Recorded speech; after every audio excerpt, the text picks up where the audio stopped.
Malaysia plane, bad weather halts search for flight MH370. Australian officials say the search for the missing Malaysia Airlines plane has been suspended because of bad weather and rough seas. The Australian Maritime Safety Authority said high winds and rain meant planes could not fly safely. Earlier, China demanded to see satellite data that led Malaysia to conclude that flight MH370 had crashed in the southern Indian Ocean. Most of the 227 passengers on the Malaysia Airlines flight were Chinese. In a statement, AMSA said it had undertaken a risk assessment and determined that the current weather conditions would make any air and sea search activities hazardous and pose a risk to crew.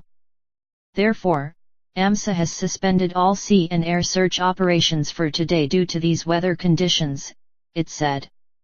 Search operations should resume on Wednesday if weather conditions permit, AMSA added. Australia is coordinating the search in the so-called Southern Corridor, now believed to be where the plane crashed.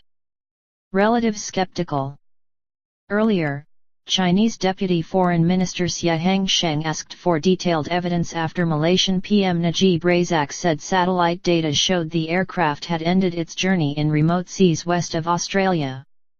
The plane vanished from radar screens more than 2 weeks ago shortly after leaving Kuala Lumpur bound for Beijing.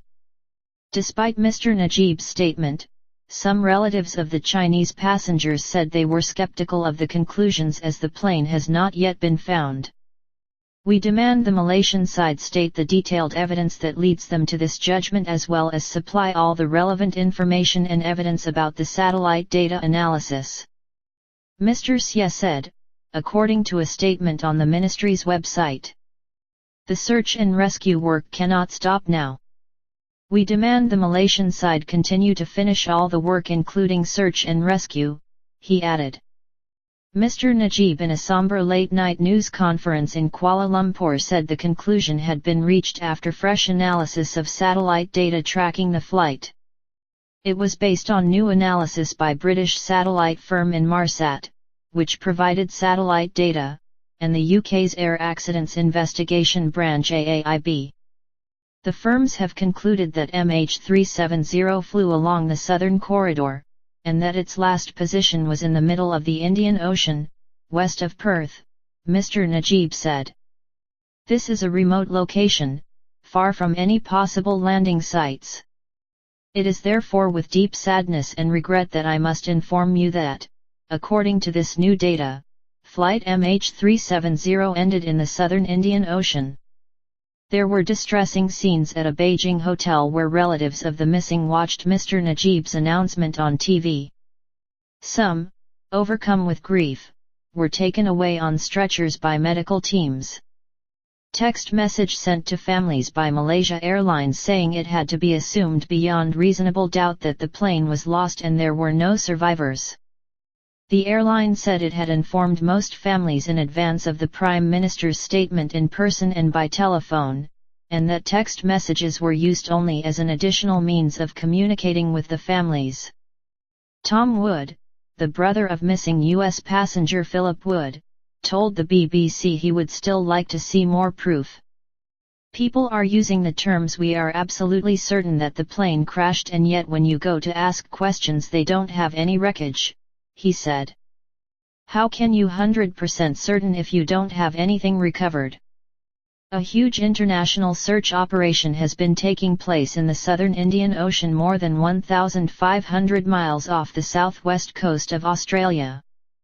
And both Australian and Chinese Air Force crews have recently reported spotting debris. The yet unidentified objects have been seen in separate parts of the search area. Inmarsat had already said it received automated pings from the plane over its satellite network after the aircraft ceased radio and radar contact.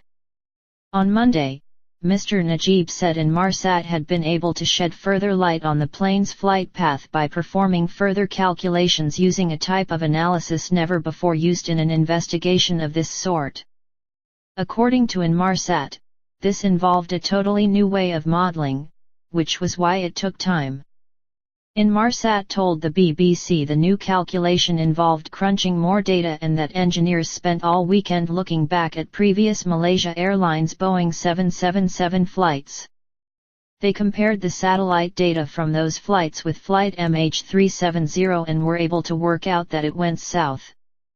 BBC Transport correspondent Richard Westcott says that as far as the engineers could tell, the plane was flying at a cruising height above 30,000 feet, but its final position could not be pinpointed more clearly. The reasons why the flight deviated so far off course remain a mystery.